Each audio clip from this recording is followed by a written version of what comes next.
Истинный в огне, кто читает свои сны, поклоняюсь темноте. It was a stormy night, and my parents were out shopping late. I decided to watch some Scooby Doo episodes on TV. The screen flickered to life as I wrapped myself in blankets with some popcorn. The storm was surging outside. As the wind howled, I flicked my eyes to the window as it hadn't stormed like this in a while. Coincidentally, a similar storm was now going on in the Scooby Doo episode. Lightning, howling winds surrounding. Again, if something seems strangely off, everyone is very distant from Shaggy. Even Scooby, who was supposed to be at his side at all times. A look of malice dawned heavily on his face, as his black dot eyes seemingly withheld a deep, dark energy that even disturbed me. As the gang splits up, things got darker.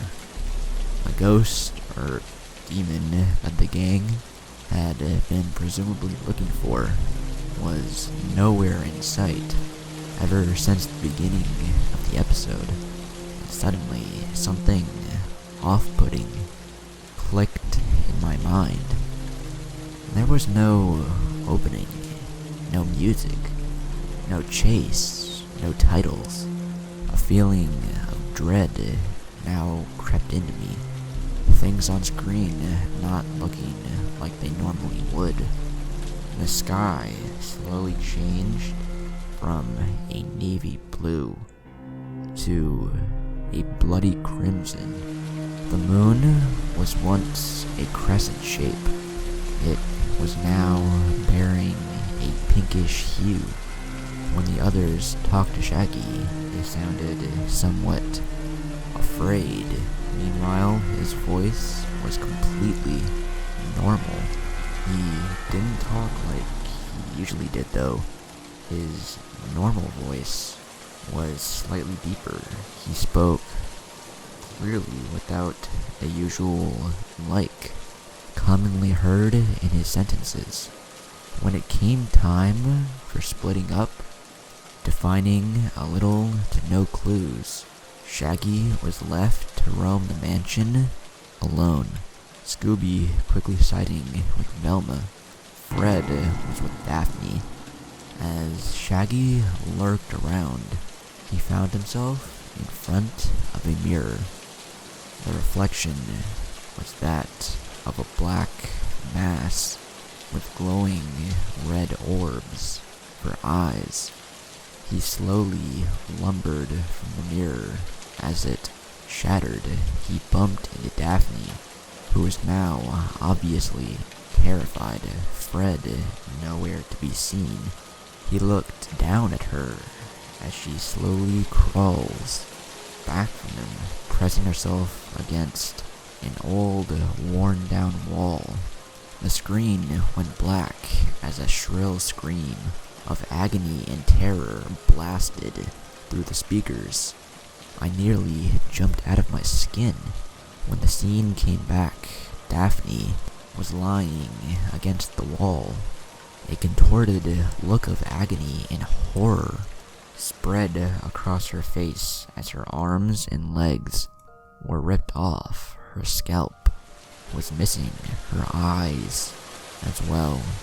Shaggy's shirt was covered in what looked to be blood. As a peal of manic laughter erupting from the speakers, nearly shaking the floor of my house. Shaggy began to walk around, soon found Fred and Velma, who had run into each other while searching for Daphne and Scoob. They slowly backed up as they see the blood on Shaggy's shirt. Fred's voice began to quake as he sees this. He looked at Shaggy. "Shaggy, why is there blood on your shirt? What did you do?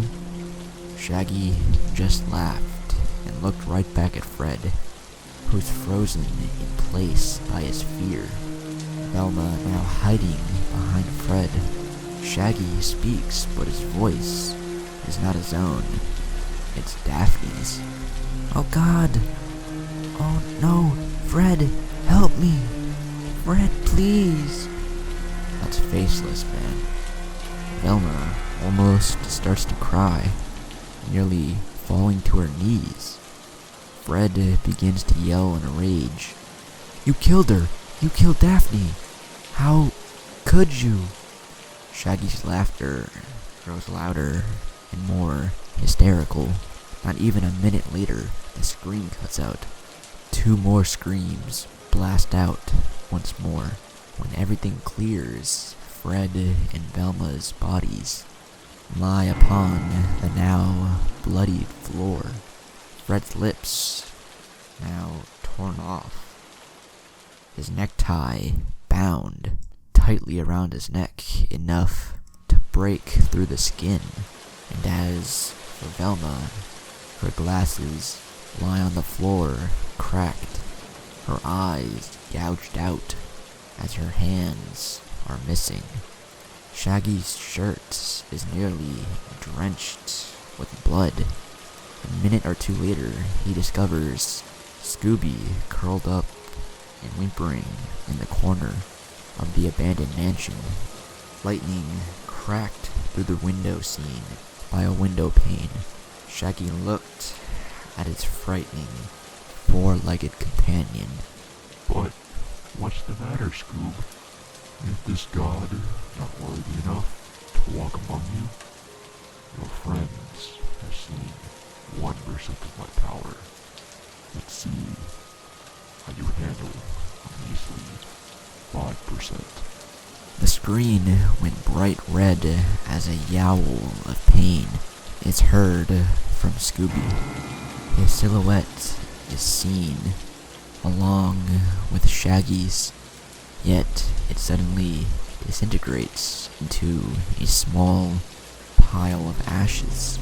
His collar tag melts and distorts as the collar itself burns along with the poor dog. And as the scene comes back to normal, there's nothing left but ash, the shards of a dog tag. Shaggy laughs in a psychotic craze as I was trembling in pure fear. He suddenly turned his face to the screen. Slowly, he looks right at me and says, Maybe you're a worthy opponent. Lightning cracks as he disappeared from the screen, and I looked around in a panic, quickly getting up and looking closely at it. I heard that same laughter coming from behind me.